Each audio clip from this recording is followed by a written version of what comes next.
Recording on. Yes sir.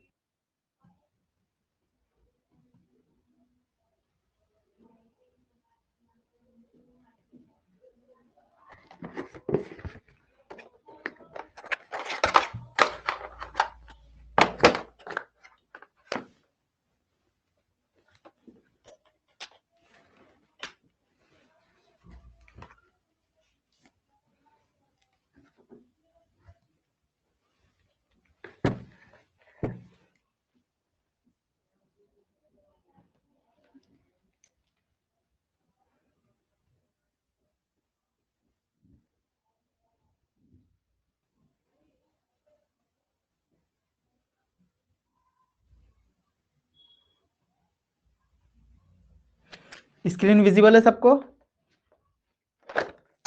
Sir okay ठीक है, तो ये सेकंड क्लास है वोकैब की। कुछ मेथड्स कल की क्लास में बताए थे, आज कुछ थोड़ा बहुत नया करेंगे। उसके बाद फिर आपकी प्रॉपर क्लास चला करेगी वोकैब्स की। आज की क्लास में ये बताने की कोशिश करूंगा कि हम सिनोनिम्स एंटोनिम्स कैसे पढ़ेंगे, इडियम्स एंड फ्रेजेस कैसे करेंगे। Okay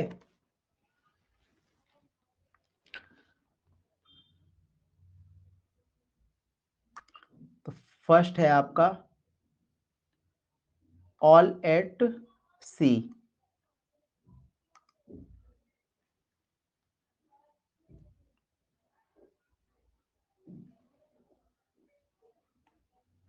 all at sea. अब ये मान लो ये सी है, ठीक है, चारों तरफ समुद्र ही समुद्र दिखाई दे रहे हैं आपको।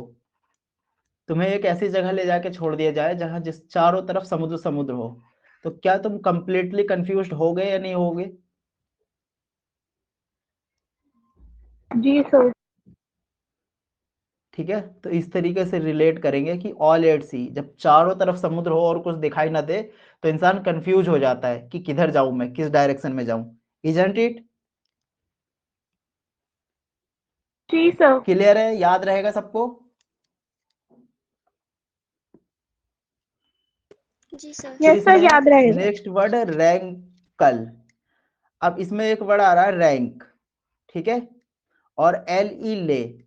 तो घर वाले परेशान करते हैं आपको, रैंक ले, एंट्रेंस क्वालिफाई करते हैं क्या?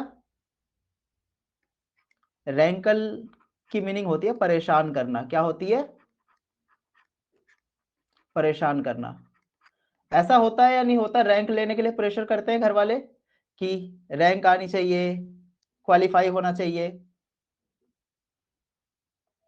Is it? जी सर। याद रहेगा रैंक ले, रैंकल। जी सर।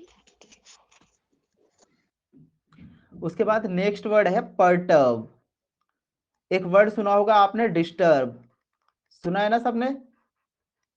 मीनिंग भी जी पता सर। होगी सबको डिस्टर्ब की। डिस्टर्ब का मतलब भी क्या होता है? परेशान करना। परेशान करना। तो रैंकल, अब ये सारे जो पढ़ रहे हैं हम, ये पढ़ रहे हैं सिनोनिम्स। तो डिस्टर्ब से याद रखेंगे परटर्ब। देखो यहाँ डिस्टर्ब भी लिखा हुआ है, तो इसका मतलब भी परेशान करना, परटर्ब का मतलब भी परेशान करना। फिर नेक्स्ट वर्ड है ऑफेंड। क्या है? ऑफेंड। ऑफेंड को कैसे याद रखेंगे? इसको यहां से तोड़ेंगे, ओ डबल एफ, ऑफ, और एक वर्ड है एंड। तुम्हारे मन पसंद कोई सीरियल चल रहा हो, कोई भी ऐसी चीज चल रही हो, और आके तुम्हारे मम्मी या पापा टीवी ऑफ कर दे, बिल्कुल क्लाइमेक्स चल रहा हो किसी स्टोरी का, किसी मूवीज का, तो आप परेशान होंगे या नहीं परेशान होंगे? जी सर, हो जाएंगे। Isn't it? याद रहेगा ऑफेंड का मतलब परेशान करना। Yes sir. उसके बाद है बोदर। तो बोदर की मीनिंग सबको पता होगी। अगर जिसको नहीं पता है, बोदर का मतलब भी परेशान करना होता है, तो वो उसे ब्रदर से याद कर लेंगे। तो अक्सर सिस्टर को कौन, उसके भाई परेशान करते हैं? ब्रदर। जी सर। याद रहेगा बोदर को कैसे रिलेट करना है। जी।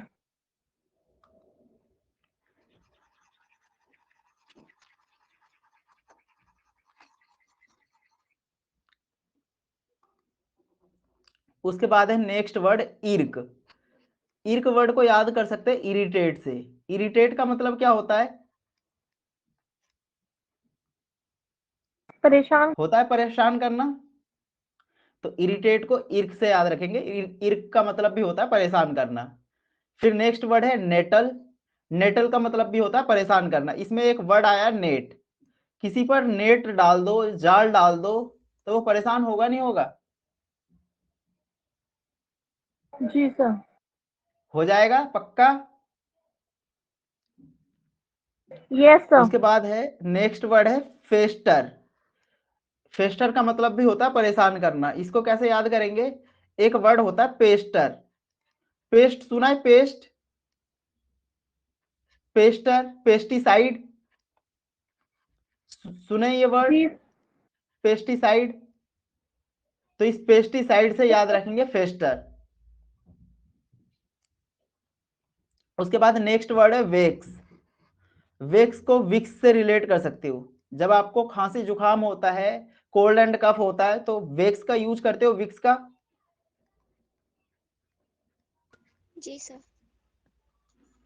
तो ये सारे, इन सब की मीनिंग है परेशान करना। रैंकल को कैसे रिलेट करेंगे? रैंकले, पर्टर्ब, डिस्टर्ब, ऑफेंड। इसी तरीके से आप अपने नोटबुक में भी लिखते रहो जो मैं चीजें बता रहा हूं। एक बार रिपीट करेंगे इन सारे वर्ड्स को एक एक करके, है ना? चलो मैं अभी कुछ करवा देता हूं, फिर उसके बाद पूछूंगा भी।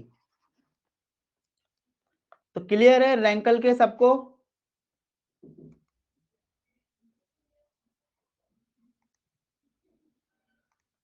समझ में आया रैंकल का सबको? जी सर।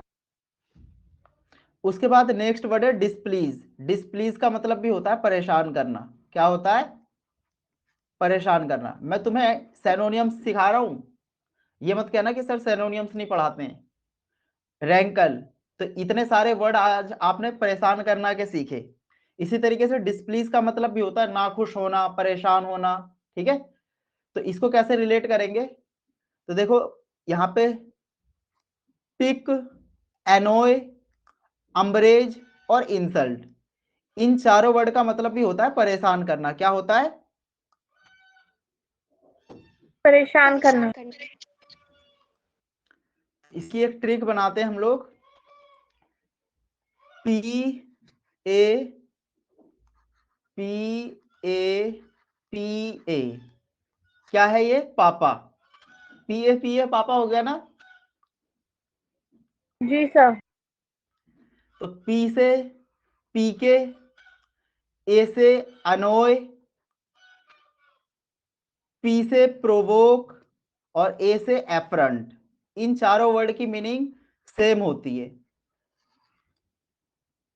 इसके अलावा अम्ब्रेज की भी आपको बताई हुई है। अम्ब्रेज का मतलब बताया होगा नेमोनिक टेक्निक्स में कि अंग्रेज क्या करते थे? अपमान करते थे, परेशान करते थे। Isn't it? करवाया था सबको यस। कि अम्ब्रेज को कैसे रिलेट करेंगे अंग्रेज से। और जी सर। इंसल्ट की तो मीनिंग सबको पता ही होगी कि अपमान करना। Is it? जी sir. Yes sir.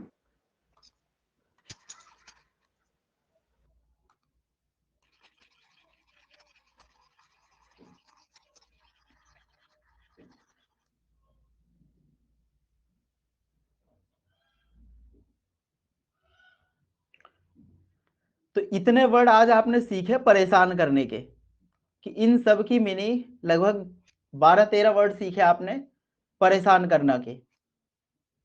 रैंकले, perturb, disturb, offend, bother, irk, nettle, fester, vex, provoke, affront, pique, annoy, embroil, insult. अब परेशान करना के बहुत सारे वर्ड सीख लिए। इसका अपोजिट क्या होगा?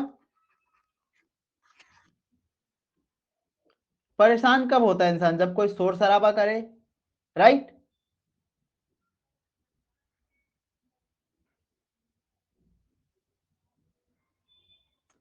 इसके बाद नेक्स्ट वर्ड है मोलिफाई। क्या है?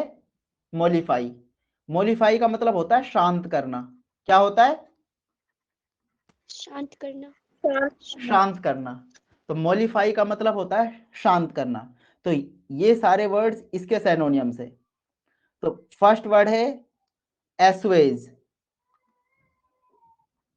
एस्वेज, रिलीव, कॉन्सिलिएट, अले, पैसिफाई, अपीज। अब इन वर्ड्स को कैसे लर्न करें, कैसे याद करें?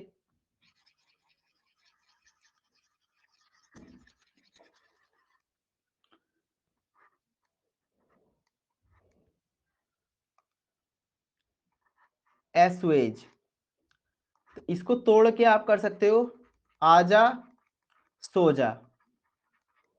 एक छोटा बच्चा होता है, बहुत ज्यादा रोता है, तो उसकी माँ उसे सुलाने की कोशिश करती है या नहीं? जी परेशान सर। होने पे होता है ना? तो आ सो जा, इस तरीके से रिलेट करके कर सकते हैं। बच्चा सो जाएगा तो शांत हो जाएगा ना शांत सोने के बाद? जी सर। जी सर।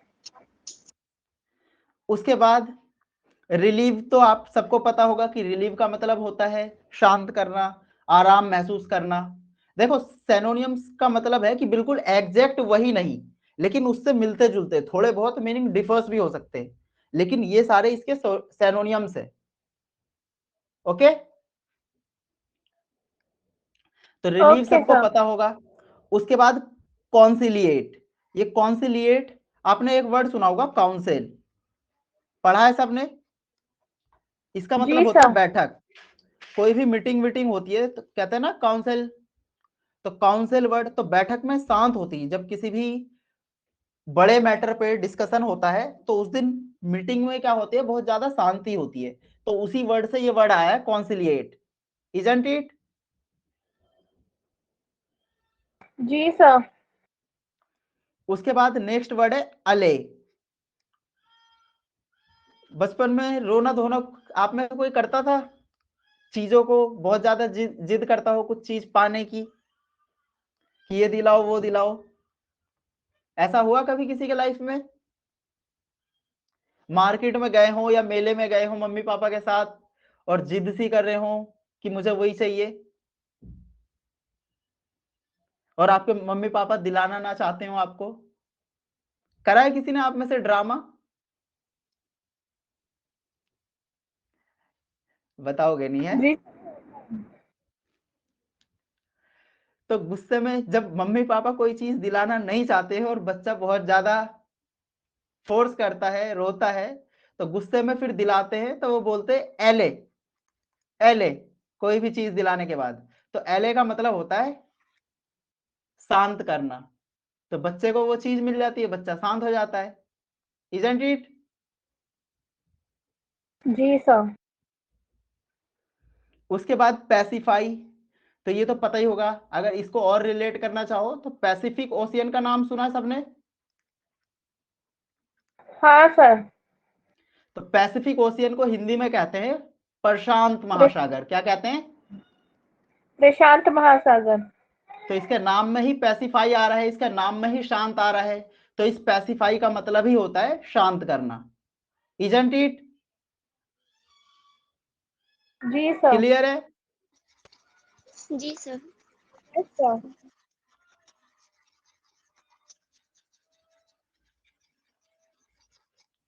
उसके बाद नेक्स्ट वर्ड है अपीज। अब ए लगने से वर्ड निगेटिव हो जाता है। आपने सुना है ना प्लीज, प्लीज का मतलब क्या होता है? खुश करना। जी सर। तो कई बार क्या होता है कि जब आप बहुत ज्यादा किसी से फर्स्ट टाइम मिलते हैं या कुछ ऐसा, तो आप कहते हैं ना कि आप प्लीज, आप प्लीज, कहते हो या नहीं कहते हो कि पहले आप, पहले आप? जी सर। तो इसको इस तरीके से रिलेट कर सकते हैं, आप प्लीज। तो मोलिफाई, तो इन सब की मीनिंग क्या होती है? शांत करना। तो आज हमने दो वर्ड सीखे, एक तो परेशान करना और एक और शांत करना। करना। तो बहुत सारे वर्ड सीख लिए आप लोगों ने, परेशान करना के भी और शांत करना के भी, isn't it? Am I right और wrong? Yes, sir. Right. Right sir. याद हुए आप लोगों को? जी सर। Yes, sir. बिल्कुल जरूरी नहीं है कि आपको रटना ही है। कहने का मतलब है कि अगर क्वेश्चन पेपर में अभी आपके सामने ऑप्शंस देके पूछा जाए तो क्या आप टैकल कर पाओगे? आपका जो Sir. पर्पस है वो फुलफिल हो जाएगा? जी जी सर, हो जाएगा। हो जाएगा। अब भाई देखो, इससे आसान तो नहीं हो सकता आपके लिए वो कैब। मैं करवाऊंगा इस तरीके से ही करवाऊंगा। मैं कभी किसी क्लास में मैं अपने लर्न करने के लिए तो कहता ही नहीं। कहा है मैंने आज तक अपनी किसी भी क्लास में आप लोगों को याद करने के लिए? No, sir. ना तो ग्रामर के कोई रूल्स याद करने के लिए कहता हूं कि आप इसके रट्टे मारो, ना ही वोकैब्स की क्लास में, और ना ही तुम्हें जीएस की क्लास में। तो समझ में आ गया होगा कुल मिला के कि इससे पहले जो हमने वोकैब्स की क्लास करी थी उसमें कौन कौन से टेक्निक्स का यूज करा, वहां पे मैंने कुछ इंडिविजुअल वर्ड्स बताए थे।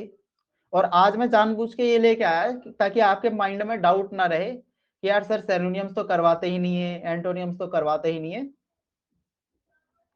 मेरा काम ही है बेटा, ये मेरा पैशन है और मुझे कैसे चीजें वो करनी है मैं इसी पे ही वर्क करता हूँ। Sir yes. सर मैंने लिंक सेंड करा था किसी किसी को, तो वो पूछ रही है कि डेली क्लास होगी, डेली क्लास होगी? Monday to daily Saturday class और होगी या नहीं, Monday to Friday only. Week में एटलीस्ट 3 क्लास जरूर हुआ करेंगी, 3 से 4 क्लास। अब वो ओके डिपेंड करता है, अभी तक तो मेरा माइंड सेट यही है कि कंप्लीट मैं फ्री में प्रोवाइड करूं। लेकिन अगर 3 4 5 7 स्टूडेंट्स रहेंगे तो फिर मैं ये कंटिन्यू नहीं कर पाऊंगा। अगर अच्छी खासी मेजोरिटी होगी क्लास में देन कंटिन्यू करेंगे। ओके सर, मैं बता देती हूँ।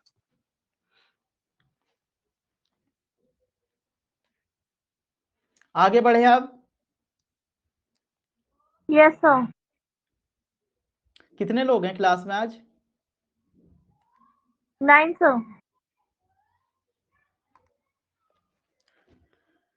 एड फ्यूल टू फायर, इसकी मीनिंग होती है टू मेक मैटर वर्स।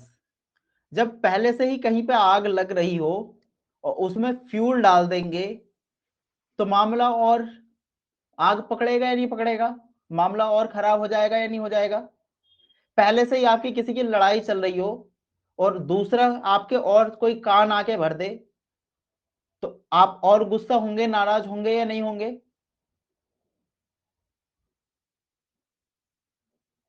हो जाएंगे।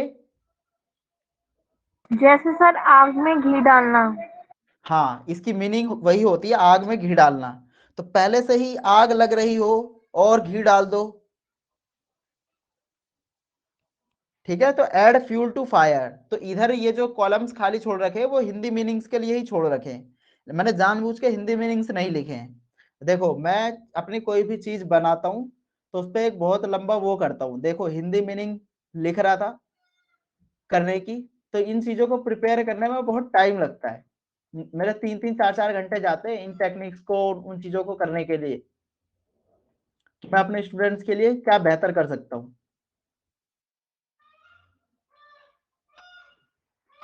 उसके बाद एड फ्यूल टू फायर, तो इसका मतलब होता है to make matter verse.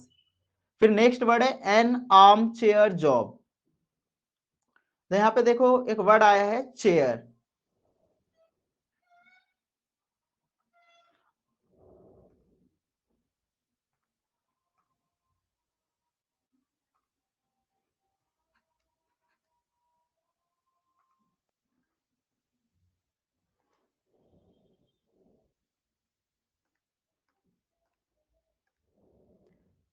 Chair और जॉब, इसका मतलब क्या होता है? Good income job with high comfort.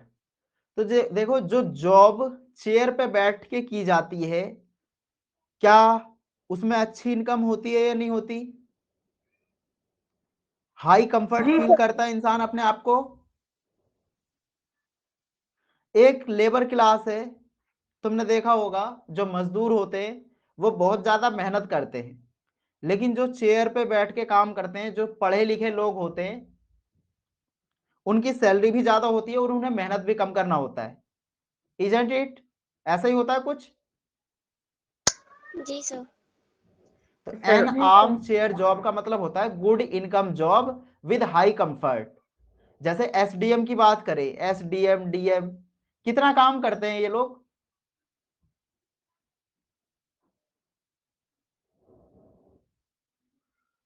एक सर मेसन और एक एसडीएम की बात करें, यस। सर अगेन मुझे कुछ बोलना है। छोड़ दो बेटा, जैसे छोड़ दो, ऐसे बच्चे को छोड़ दो। उसको आप अपनी कहा कि आप अपनी क्लास पे फोकस करो, ओके? छोड़ दो उन्हें। किस ओके इतनी वो नहीं करिए कि करो ही करो। एक तो क्लास फ्री में मिल रही है, ऊपर से इतने करना है करो, नहीं करना मत करो। ठीक है, किसी को फोर्स मत करो। एन एक्स टू ग्रीन, इसका मतलब होता है something done for selfish reason. एक्स का मतलब पता है सबको? ए एक्स ई एक्स की हिंदी मीनिंग क्या होती है? कुल्हाड़ी कुल्हाड़ी। कुल्हाड़ी।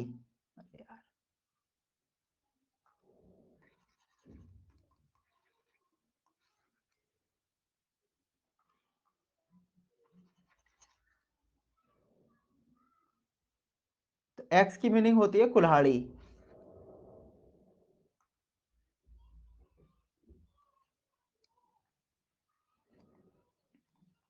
और इसका मतलब पता है क्या होता है? इसका मतलब सर पीसना। मिक्स करना, पीसना, पीसना। मिक्स करना। यानी कुल्हाड़ी में क्या करना? धार देना। तो जब बकरा ईद होती है तो आप कुल्हाड़ी में धार देते हो अपने औजारों में? जी सर। दिलवा देते हो ना? तो यस सर। उसके जी पीछे सर। आपका एक स्वार्थ छिपा होता है, एक सेल्फिश रीजन होता है, क्योंकि आपको बकरा खाना है। ऐसा ही होता है कुछ। Yes sir. बच्चा, किसने कहा तुम्हें वोकैब रटना है? मैं कह रहा हूं मैं तुम्हें वोकैब रटने नहीं दूंगा, बस चीजों को समझो। ये चीजें तुम्हें ऑलरेडी क्वेश्चंस पेपर में ये चीजें दी रहती है, और तुम्हें बस ऑप्शंस देख कर टिक करना है। अगर तुम मेरे इन मेथड से, इन तरीकों से पढ़ोगे तो तुम्हारी सारी चीजें आसान हो जाएंगी। ठीक है, कुछ वोकैब्स जिन्हें रट सकते हो कर लेना, बट मैं कभी फोर्स नहीं करूंगा कि आप इन चीजों को इस तरीके से रटो। फिर देखो, आयरन का मतलब, iron is symbol of hard. Yes strong sir. कह सकते हैं, आयरन स्ट्रोंग होता है। Yes sir. जी विल सर। पावर को कह सकते हैं, विल पावर को। एन आयरन विल यानी एक स्ट्रोंग विल, एक स्ट्रोंग विल पावर। तो दृढ़ इच्छा शक्ति को कहते हैं एन आयरन विल। ये एक फ्रेज है। तो क्या ये मीनिंग निकल रही है इनकी इस तरीके से? Yes sir. जी। चलो, नेक्स्ट वर्ड है an old head on young shoulder. Old का मतलब बूढ़ा। बूढ़ा, पुराना। है ना, पुराना। हेड का मतलब यानी ओल्ड हेड। ओल्ड हेड किसका होगा भाई? जो एक्सपीरियंस्ड पर्सन होगा, जो बूढ़ा होगा, राइट। Yes sir. और उसके बाद ये कह रहा है कि यंग शोल्डर, तो यंग शोल्डर कोई यंग पर्सन होगा। Yes sir. तो यहां पे देखो मीनिंग क्या है, ए चाइल्ड और young person who thinks and talks like an older and experienced person. यानी एक ऐसा बच्चा या एक ऐसा युवा जो बिल्कुल सोचता हो, बात करने का जो उसका अंदाज हो, बिल्कुल एक एक्सपीरियंस्ड पर्सन, एक ओल्ड पर्सन जैसा हो। और ये चीजें किस पर्सन में होती है? जो बहुत ही ज्यादा पैशनेट होता है। खास तौर पे तुम ऐसे गरीब फैमिली, पुअर फैमिली में देखोगे कि उनमें पैसेंस बहुत ज्यादा होता है। उनके घर वाले कह देते हैं ना कि ये 2 रुपए, तो वो जिद नहीं करते। जैसे रिच पीपल की अगर बात करें तो उनके बच्चे जिद्दी ज्यादा होते हैं, वो कहेंगे ना ये चाहिए, उन्हें नहीं मिलेगा तो वो नहीं करेंगे। और कई बार पुअर क्लास अगर आपने अपने आस पड़ोस में देखा हो तो वो तसल्ली दे देते हैं ना कि बेटा अगली ईद पे कपड़े दिला दूंगा। तो वो अपने से छोटों को भी समझाने की कोशिश करते हैं। तो ये फ्रेज वहीं से निकल के आया है कि कोई बच्चा है, बहुत छोटा है, लेकिन उसकी समझदारी, उसकी अक्लमंदी जो है वो एक बड़े से भी, बड़ों को भी मात दे देता है इस मामले में। तो N old head on young shoulders. Isn't it? Yes, sir. Yes, sir. उसके बाद नेक्स्ट है अ Thorne in the flash. Thorne का मतलब क्या होता है? कांटा। कांटा। Very good. थोर्न का मतलब हुआ कांटा। फ्लेश का मतलब क्या होता है? Sorry. Mass. मांस। तो मांस खाते खाते या मछली खाते खाते अगर कांटा आ जाए तो आपको गुस्सा आता है क्या? बिल्कुल आता जी है, sir. A constant source of annoyance. तो इसकी मीनिंग ये होती है कि a thorn in the flesh a constant source of annoyance. Next है an acid test. Acid, acid को हम क्रिटिकल कहते हैं, कह सकते हैं क्रिटिकल होता है। आपने साइंस में पढ़ा है। जी सर, हार्मफुल भी होता है ना इसलिए। हार्मफुल होता है ना। तो क्रिटिकल जहां पे एसिड गिर जाए क्या हो सकता है? क्रिटिकल सिचुएशन हो जाएगी।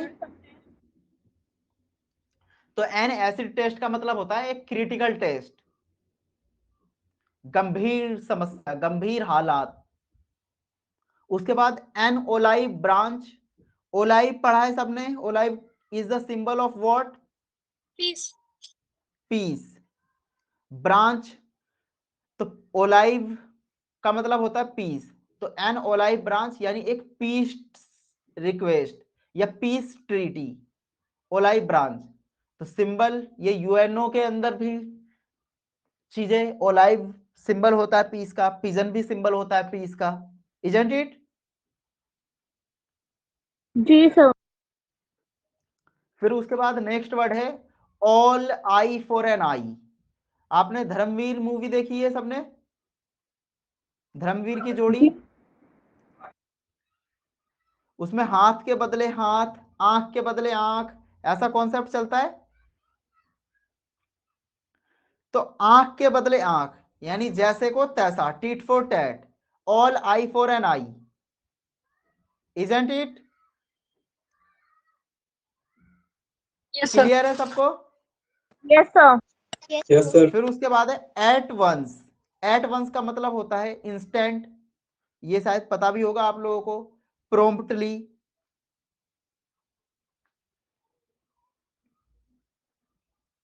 एट होम, घर पर। तो घर पर कैसी सिचुएशन होती है? आप जब अपने घर पे रहते हो तो आप अपने आप को कंफर्ट फील करते हो, कंफर्टेबल फील करते हो। Yes, sir. Ji sir.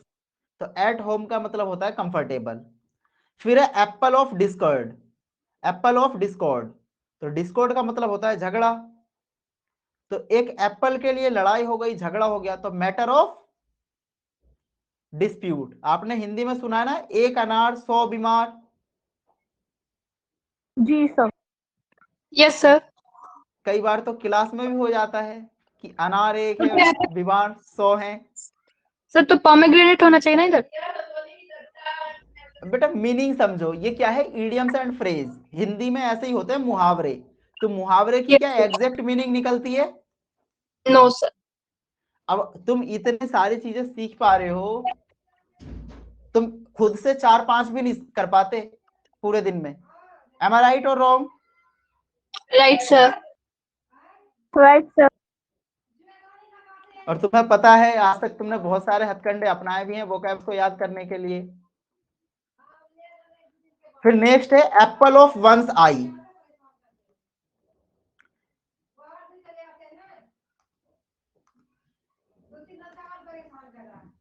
Apple of one's eye, तो किसी की आंख का तारा होना, तो वेरी लवेबल। वंस आई, तो किसी की आंख का तारा होना, किसी की नजरों में बहुत प्यारा लगना, अच्छा लगना। तो डियरेस्ट वन। Isn't it? जी सर। Yes, sir. ये 3 वर्ड हैं इसी तरीके से के, apple of discord, apple of one's eyes, apple pie order. अब इसमें एक वर्ड आया ऑर्डर, तो ऑर्डर का मतलब सीक्वेंस, तो इन गुड कंडीशन। तो एप्पल पाई ऑर्डर का मतलब होता है कि कोई चीज गुड कंडीशन में है। तो जो चीज प्रॉपर ऑर्डर में रखी हुई होगी उसकी कंडीशन गुड होती है या नहीं?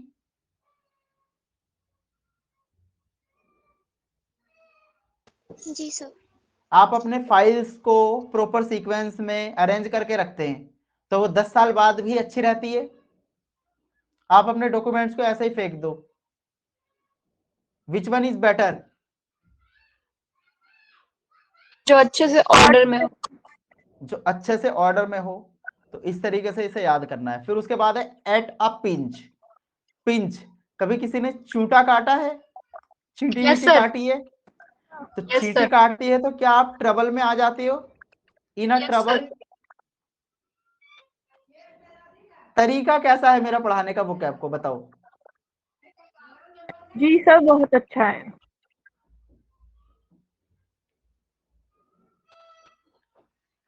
Eight arms length. लेंथ आप जानते हो क्या होता है? लेंथ का मतलब लंबाई। लंबाई। और आर्म्स का मतलब भी जानते हो? बाजू। जी। बाजू। तो कोई पर्सन खुद ही कह रहा है कि भाई मुझसे दूर रहो, कम से कम एक हाथ का फासला रखो। अवॉइड बिकमिंग टू फ्रेंडली, कि किसी को बहुत जल्दी अपना दोस्त मत बनाओ। Isn't it? Yes sir.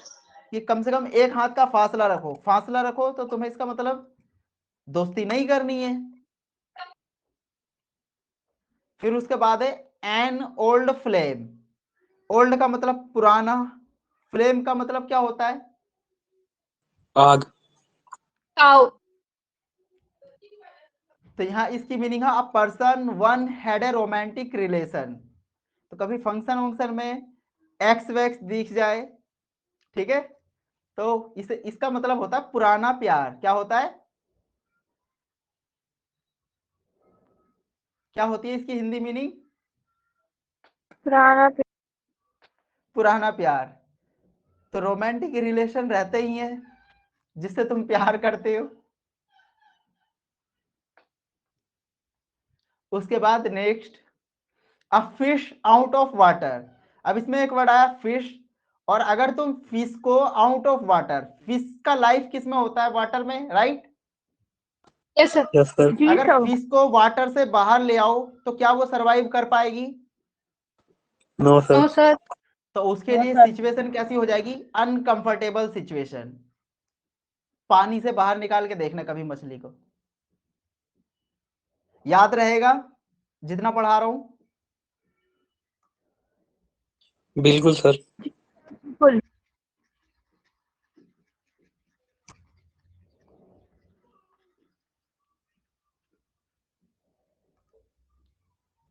उसके बाद a hard nut to crack. इसका मतलब होता है एक difficult problem. Crack, crack word सुन रहे हो आप लोग? आप लोग एंट्रेंस की तैयारी कर रहे हो, गवर्नमेंट जॉब की तैयारी कर रहे हो, घर वाले कहते हैं कि क्रैक करना है, क्रैक करना है, और क्रैक करना में बहुत ज्यादा डिफिकल्टी आती है, हार्ड लगता है। लगता है कितनों को? Yes sir. एग्जाम क्रैक करना आसान बात है? No sir. डिफिकल्ट है सर। हार्ड है ना? तो a hard nut to crack का मतलब हुआ अ डिफिकल्ट प्रॉब्लम, एक कठिन समस्या। उसके बाद एट वंस फिंगर टिप्स। तो fingertips to have complete knowledge. तो बहुत सारी चीजें मेरे तो फिंगर टिप्स पे है, तो इट मीन्स मुझे कंप्लीट नॉलेज है। जी सर। उसके बाद all in all. All in all का मतलब होता है मोस्ट इंपोर्टेंट। क्या होता है? Most important. Most important. फिर देखो एट द 11th आवर। सबको पता है एट द 11th आवर की meaning? At yes the sir. Last moment. I think सबको पता होनी चाहिए। अगर किसी को नहीं पता है तो इस यहाँ पे वर्ड क्या लिखा है? 11th। 11th आप वॉच में देखते हो तो कितने घंटे गिवन होते हैं? 12 घंटे। M I right? 11th के बाद क्या आता है? 12th। और 12th होता है लास्ट मूवमेंट। घड़ी का लास्ट घंटा, इजंट इट? Yes sir. तो इस तरीके से आप रिलेट करके याद कर सकते हो कि at the last moment, at the 11th hour का, कि 11 तो बज ही चुके हैं, उसके बाद तो लास्ट ही होगा ना 12, फिर 12 से फिर से 1 2 3 स्टार्ट हो जाएंगे। Are you getting my point? जी sir. Yes sir. Back stairs gossip, अच्छा रिकॉर्डिंग हो रही है क्या? यस सर, हो रही जी है। Sir. Back stairs gossip, gossip का मतलब पता ही है, और बैक का जी मतलब भी सर। आपको पता है। तो जो पीछे के रास्ते से जो चीज बात होती है, वो किसी का पीठ पीछे, तो उसे कहते हैं बैक स्टेयर्स गॉसिप। तो टॉक अमंग सर्वेंट्स, अब सर्वेंट्स मालिक के सामने तो बातचीत कर नहीं सकते, तो ज्यादातर क्या आदत होती है कि आप जिस इंसान के मुंह के सामने नहीं कह सकते, उसके पीठ पीछे बुराई करते हो। और इस तरह की बातें मुझे लगता है गर्ल्स ज्यादा करती हैं, लेडीज। एम आई राइट और wrong? Wrong. Wrong. Yes sir. देखो मैंने ऑब्जर्व तो मैंने भी किया है, ठीक है, ऐसी बात नहीं है। और वैसे भी ये कहावत के तौर पे भी कही जाती है कि जहां 4 लेडीज इकट्ठी हो जाए तो वहां बिना सर पैर की बातें होने लगती है। आई डोंट नो, कोई माइंड गलत है। मत करना इन बातों को, ठीक है? वी आर जस्ट टॉकिंग, कि बस यस आपको सर। चीजें याद रहे, किसी को हर्ट करना मेरा पर्पस नहीं है। उसके बाद बेड ऑफ रोजेज, बेड का मतलब क्या होता है सब जानते हैं, रोजेज का मतलब क्या होता है ये भी सबको पता है। तो इसका मतलब होता है pleasant situation of comfort.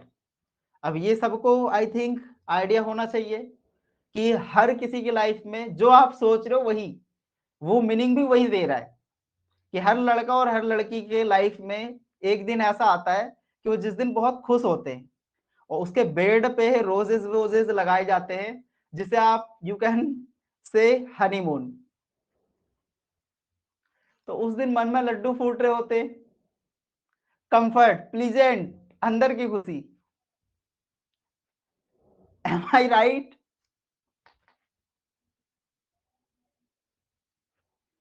Movies वगैरह में देखा होगा ना? Yes sir. अरे तुम्हारे सर ना सारी चीजों को रिलेट करना जानते हैं, बस तुम पढ़ते रहो। उसके बाद बेड और है थॉर्न। अब किसी के बेड पे तुम थॉर्न, कांटे डाल दो, तो सिचुएशन कैसी होगी? A situation of extreme difficulty. सो पाएगा बेचारा? नहीं सर। No sir. समझ में आ रहा है आप लोगों को? जी सर।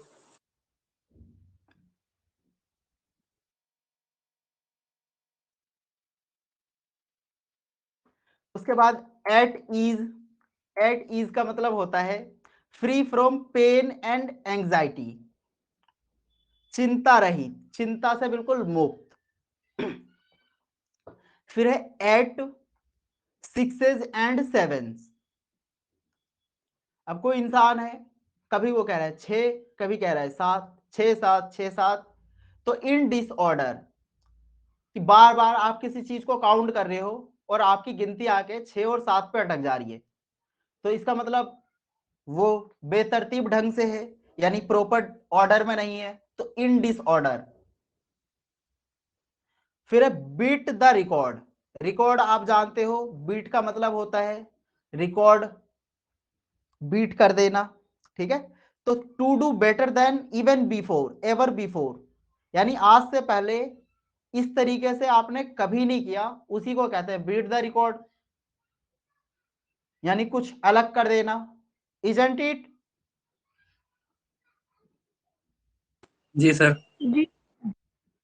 ब्रिंग टू लाइट, कि लाइट के सामने लाना किसी चीज को। अब देखो इनकी मीनिंग भी गलत लिखी गई है, ये कॉलम, एक कॉलम मिस हो गया, ये यहां होना चाहिए था। ब्रिंग टू लाइट, दिखावा करना या उजागर करना, यानी डिस्क्लोज करना किसी चीज को। उसके बाद bad blood, bad blood, enmity या बिटर रिलेशन, किसी से रिश्ते खराब हो जाना।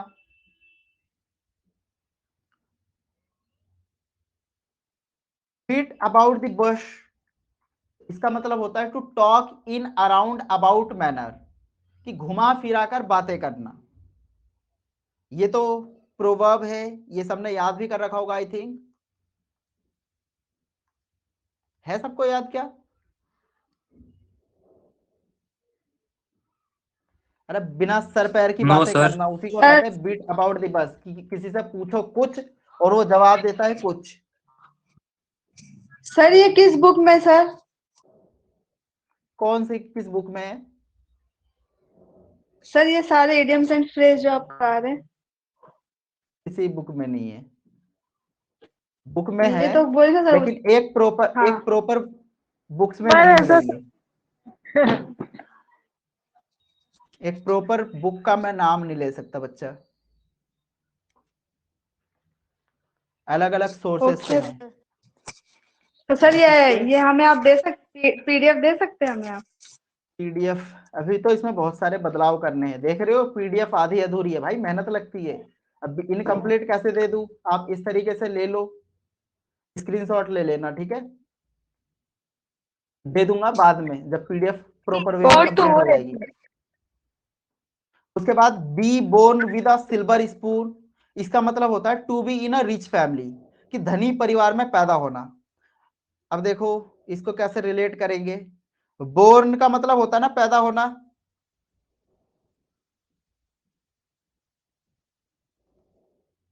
होता है या नहीं होता? होता है। उसके बाद सिल्वर है, कोई सिल्वर का स्पून लेके पैदा हुआ है तो जाहिर सी बात है वो रिच होगा। जिसके मुंह में, यानी जो पैदा हुआ उसके मुंह में पहले से ही सिल्वर की स्पून से उसे जो भी खिलाया पिलाया जा रहा है सिल्वर की स्पून से, तो इसका मतलब उसकी फैमिली रिच है, इजंट इट? जी सर। फिर नेक्स्ट वर्ड है beat black and blue. Beat का मतलब होता है पीटना मारना। अब किसी को मार मार के तुमने ब्लैक और ब्लू कर दिया, लाल पीला कर दिया, तो इसका मतलब इंग्लिश में मीनिंग हो गई बीटिंग मर्सीलेसली, यानी बहुत ज्यादा पिटाई कर देना। किसी को मार पड़ी है आप में से इस तरीके से स्कूल में, घर पे? लड़कों को पड़ती है। Yes sir. एक बार मुझे पड़ी थी पापा से। तुम सर यार मुझे सोचते टीचर बहुत हो से। यार, जो चीज रियलिटी है तो रियलिटी है। अब पूछने का जी रीजन सर। होता है कि थोड़े बहुत हंसी मजाक हो जाए और क्या। मुझे लगता है कि आई थिंक क्लास ओवर हो गई, इतने ही वर्ड्स थे। याद रहेंगे? समझ में आया सबको? यस सर आया। अब भाई यस दो सर। चार बार पढ़ोगे जिस तरीके से पढ़ाया है तो आपको चीजें लर्न हो जाएंगी। इससे आसान मुझे नहीं लगता कि आज तक किसी ने करवाया होगा और आगे कोई करवाए।